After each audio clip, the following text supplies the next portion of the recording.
بسم اللہ الرحمن الرحیم۔ السلام علیکم۔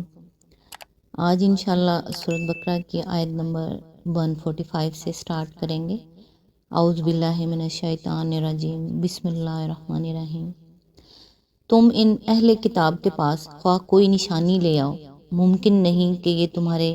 قبلے کی پیروی کرنے لگیں، اور نہ تمہارے لیے یہ ممکن ہے کہ ان کے قبلے کی پیروی کرو، اور ان میں سے کوئی گروہ بھی دوسرے کے قبلے کی پیروی کے لیے تیار نہیں، اور اگر تم نے اس علم کے بعد جو تمہارے پاس آ چکا ہے ان کی خواہشات کی پیروی کی تو یقیناً تمہارا شمار ظالموں میں ہوگا۔ اس کی تفسیر ہے، مطلب یہ ہے کہ قبلے کے متعلق جو حجت و بحث یہ لوگ کرتے ہیں، اس کا فیصلہ نہ تو اس طرح ہو سکتا ہے کہ دلیل سے انہیں مطمئن کر دیا جائے، کیونکہ یہ تعصب اور ہٹ دھرمی میں مبتلا ہیں، اور کسی دلیل سے بھی اس قبلے کو چھوڑ نہیں سکتے جسے یہ اپنی گروہ بندی کے تعصبات کی بنا پر پکڑے ہوئے ہیں، اور نہ اس کا فیصلہ اس طرح ہو سکتا ہے کہ تم ان کے قبلے کو اختیار کر لو، کیونکہ ان کا کوئی ایک قبلہ نہیں ہے جس پر یہ سارے گروہ متفق ہوں، اور اسے اختیار کر لینے سے قبلے کا جھگڑا چک جائے۔ مختلف گروہوں کے مختلف قبلے ہیں، ایک کا قبلہ اختیار کر کے بس ایک ہی گروہ کو راضی کر سکو گے، دوسروں کا جھگڑا بدستور باقی رہے گا۔ اور سب سے بڑی بات یہ ہے کہ پیغمبر کی حیثیت سے تمہارا یہ کام ہے ہی نہیں کہ تم لوگوں کو راضی کرتے پھرو اور ان سے لین دین کے اصول پر مصالحت کیا کرو۔ تمہارا کام تو یہ ہے کہ جو علم ہم نے تمہیں دیا ہے سب سے بے پرواہ ہو کر صرف اسی پر سختی کے ساتھ قائم ہو جاؤ۔ اس سے ہٹ کر کسی کو راضی کرنے کی فکر کرو گے تو اپنے پیغمبر کے منصب پر ظلم کرو گے اور اس نعمت کی ناشکری کرو گے جو دنیا کا امام بنا کر ہم نے تمہیں بخشی ہے۔ آیت نمبر 146۔ جن لوگوں کو ہم نے کتاب دی ہے وہ اس مقام کو جسے قبلہ بنایا گیا ہے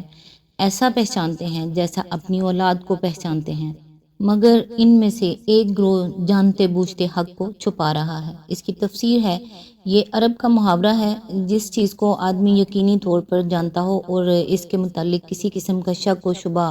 نہ رکھتا ہو، اسے یوں کہتے ہیں کہ وہ اس چیز کو ایسا پہچانتا ہے جیسا اپنی اولاد کو پہچانتا ہے، یعنی جس طرح اسے اپنے بچوں کو پہچاننے میں کوئی اشتباہ نہیں ہوتا، اسی طرح وہ بلا کسی شک و شبہ کے یقینی طور پر اس چیز کو بھی جانتا ہے۔ یہودیوں اور عیسائیوں کے علماء حقیقت میں یہ بات اچھی طرح جانتے تھے کہ کعبے کو حضرت ابراہیم علیہ السلام نے تعمیر کیا تھا، اور اس کے برعکس بیت المقدس اس کے 1300 برس بعد حضرت سلیمان علیہ السلام کے ہاتھوں تعمیر ہوا اور انہی کے زمانے میں قبلہ قرار پایا۔ اس تاریخی واقعے میں ان کے لیے ذرہ برابر کسی اشتباہ کی گنجائش نہ تھی۔ آیت نمبر 147۔ یہ قطعی ایک امر حق ہے تمہارے رب کی طرف سے، لہٰذا اس کے متعلق تم ہرگز کسی شک میں نہ پڑو۔ آیت نمبر 148۔ ہر ایک کے لیے ایک رخ ہے جس کی طرف وہ مڑتا ہے، بس تم بھلائیوں کی طرف سبقت کرو، جہاں بھی تم ہوگے اللہ تمہیں پا لے گا، اس کی قدرت سے کوئی چیز باہر نہیں ہے۔ آیت نمبر 149۔ تمہارا گزر جس مقام سے بھی ہو وہیں اپنا رخ نماز کے وقت مسجد حرام کی طرف پھیر دو، کیونکہ یہ تمہارے رب کا بالکل حق فیصلہ ہے، اور اللہ تم لوگوں کے اعمال سے بے خبر نہیں ہے۔ آیت نمبر 150۔ اور جہاں بھی تم ہو اسی کی طرف منہ کر کے نماز پڑھو تاکہ لوگوں کو تمہارے خلاف کوئی حجت نہ ملے۔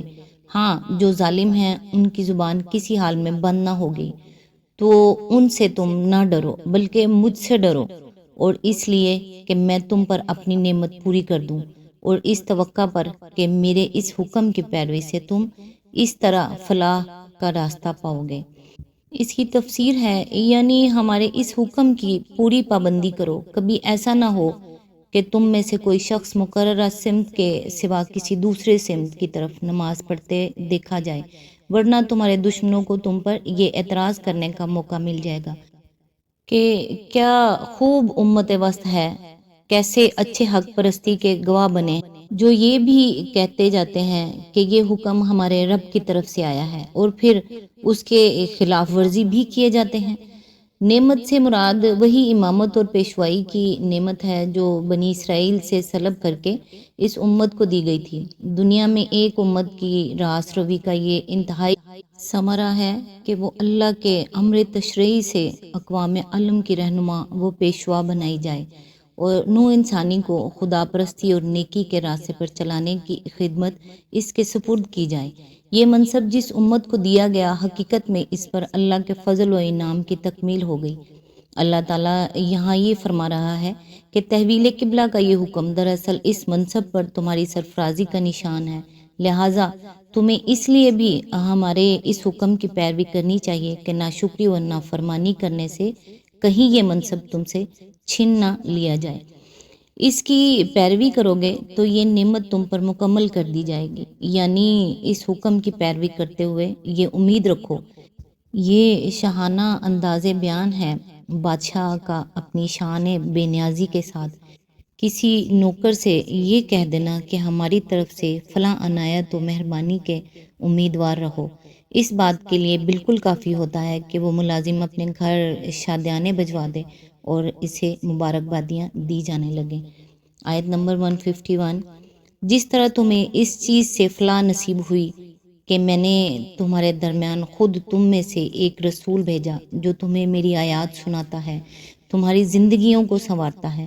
تمہیں کتاب اور حکمت کی تعلیم دیتا ہے اور تمہیں وہ باتیں سکھاتا ہے جو تم نہ جانتے تھے۔ آیت نمبر 152، لہٰذا تم مجھے یاد رکھو، میں تمہیں یاد رکھوں گا، اور میرا شکر ادا کرو، کفران نعمت نہ کرو۔ آیت نمبر 153، اے لوگو جو ایمان لائے، صبر اور نماز سے مدد لو، اللہ صبر کرنے والوں کے ساتھ ہے۔ اس کی تفسیر ہے، منصب امامت پر مامور کرنے کے بعد اب اس امت کو ضروری ہدایت دی جا رہی ہیں، مگر تمام دوسری باتوں سے پہلے انہیں جس بات پر متنبہ کیا جا رہا ہے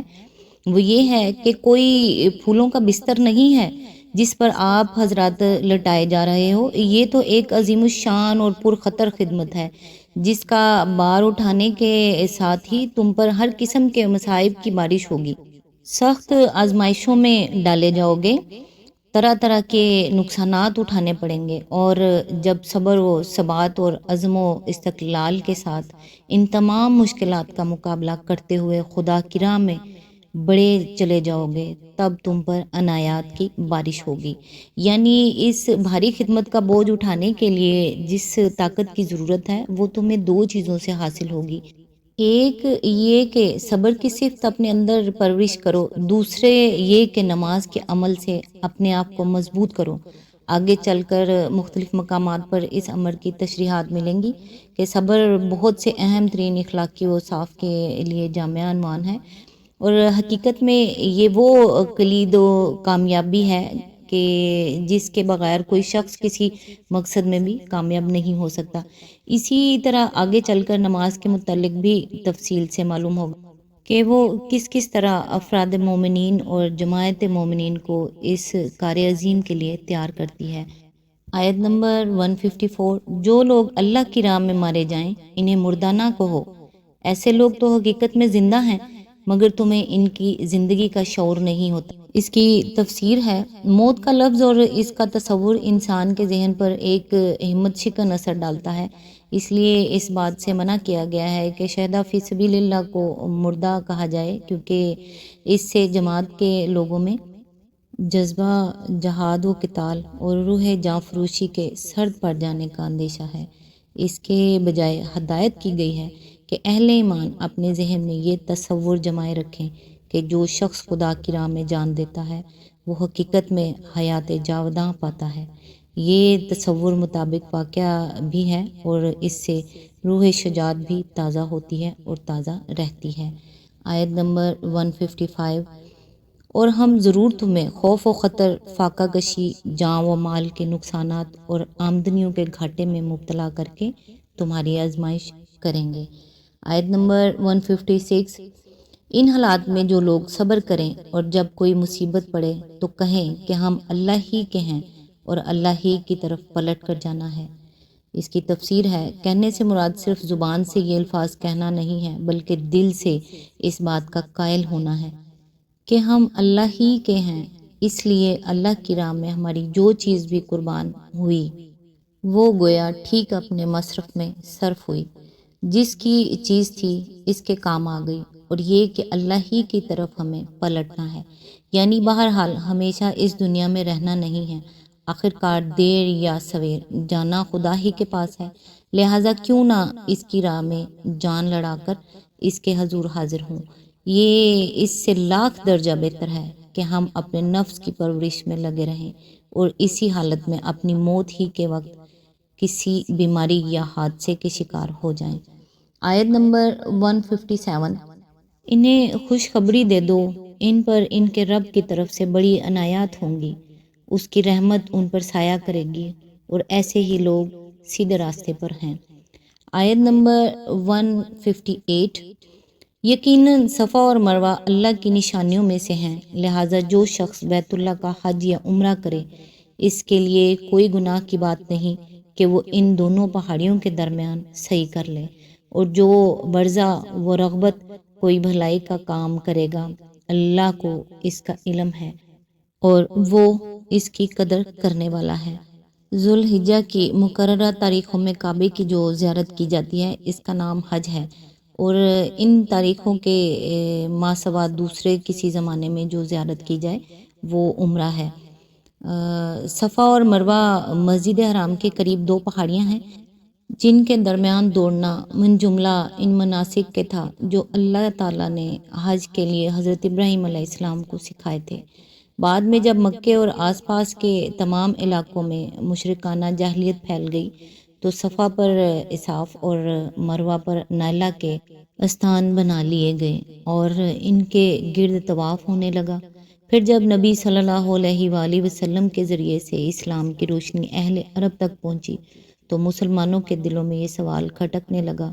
کہ آیا صفا اور مروہ کی صحیح حج کے اصلی مناسک میں سے ہے یا محض زمانہ شرک ایجاد ہے، اور یہ کہ صحیح سے کہیں ہم ایک مشرکانہ فعل کے مرتکب تو نہیں ہو جائیں گے۔ نیز حضرت عائشہ کی روایت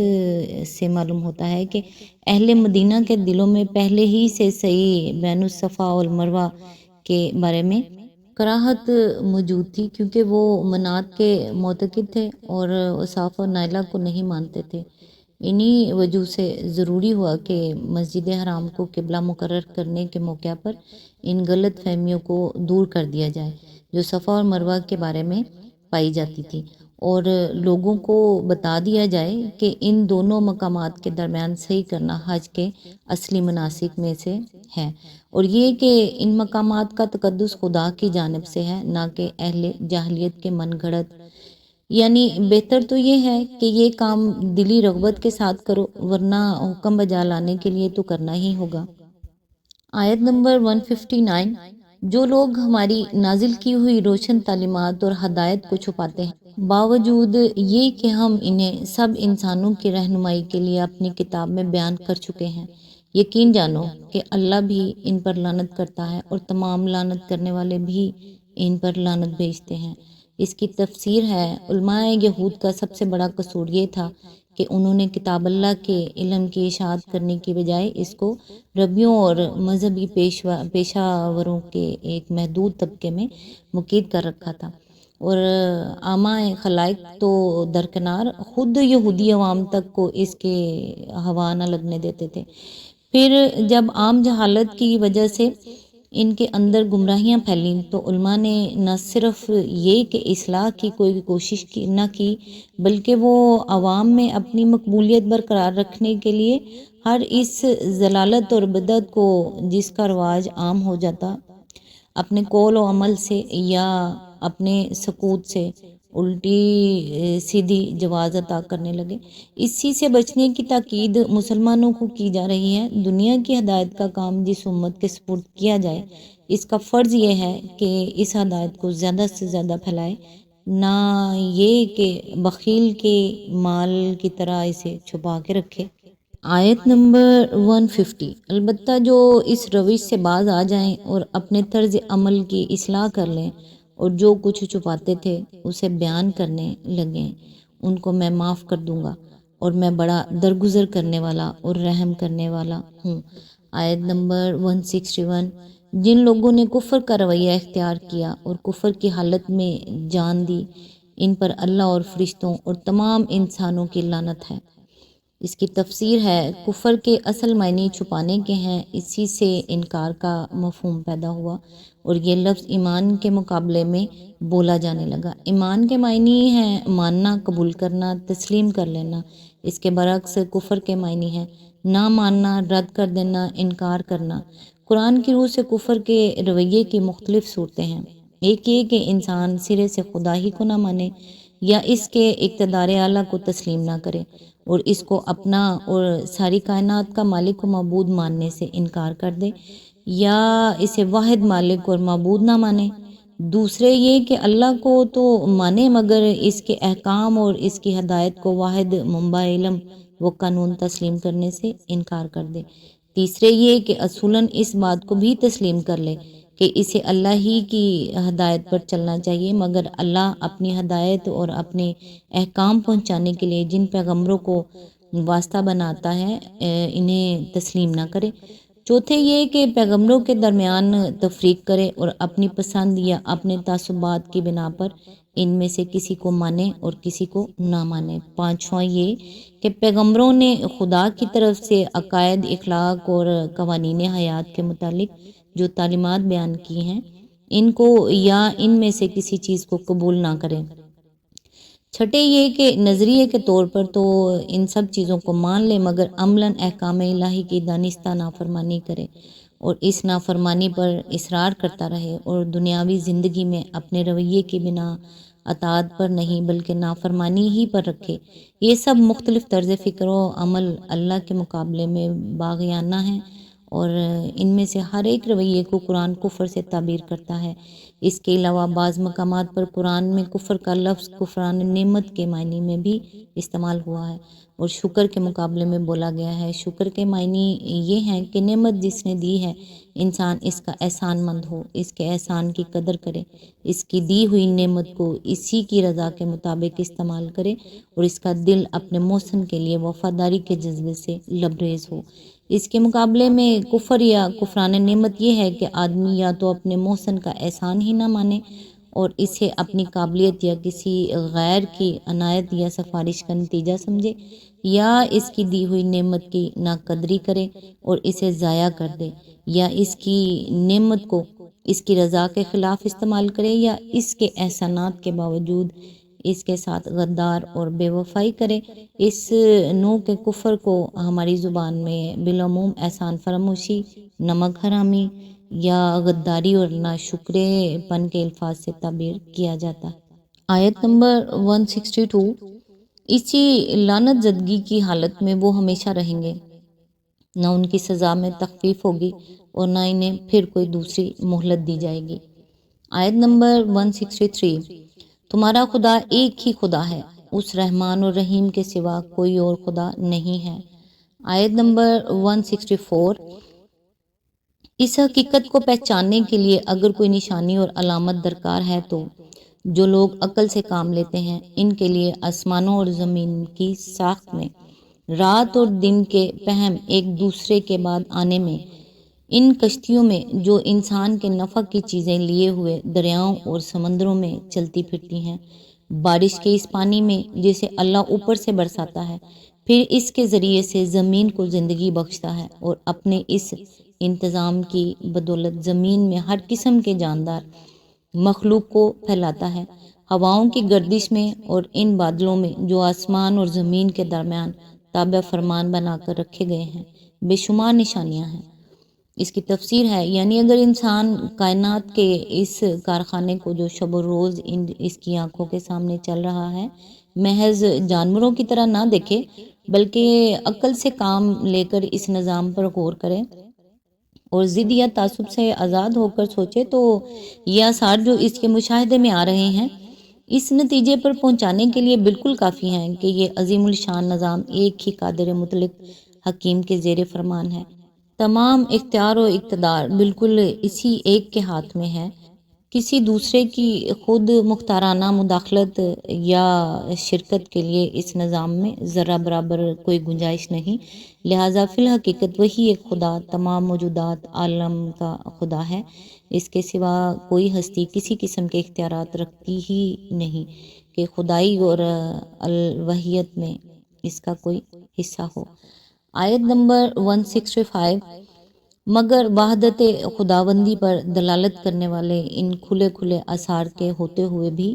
کچھ لوگ ایسے ہیں جو اللہ کے سوا دوسروں کو اس کا ہمسر اور مد مقابل بناتے ہیں،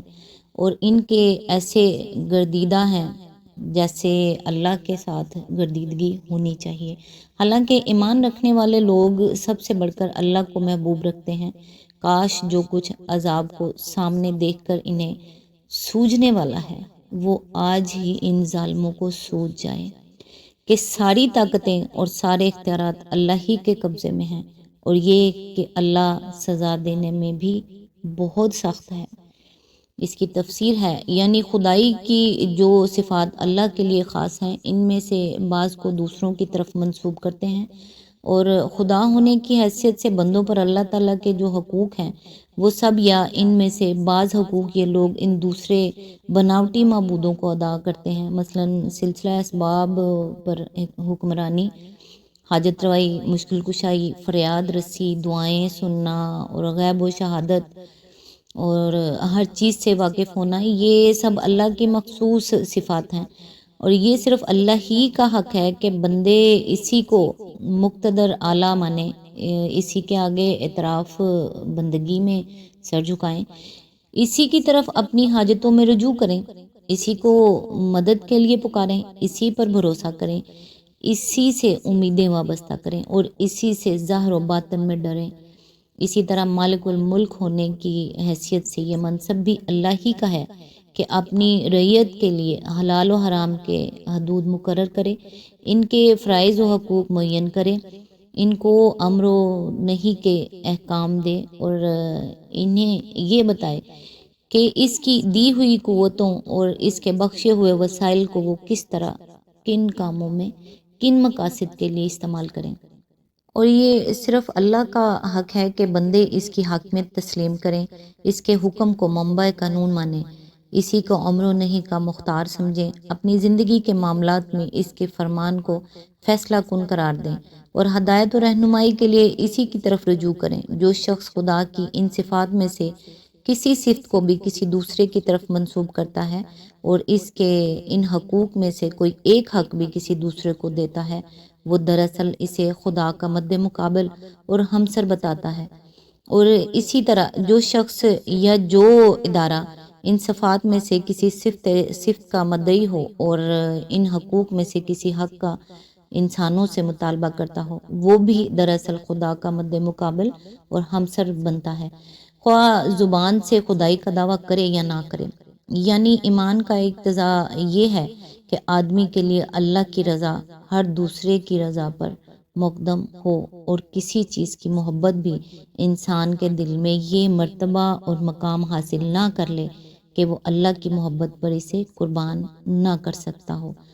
آج تک کے لیے اتنا ہی، نیکسٹ انشاءاللہ آیت نمبر 166 سے سٹارٹ کریں گے، تب تک کے لیے دعاؤں میں یاد رکھیے گا۔ اللہ حافظ۔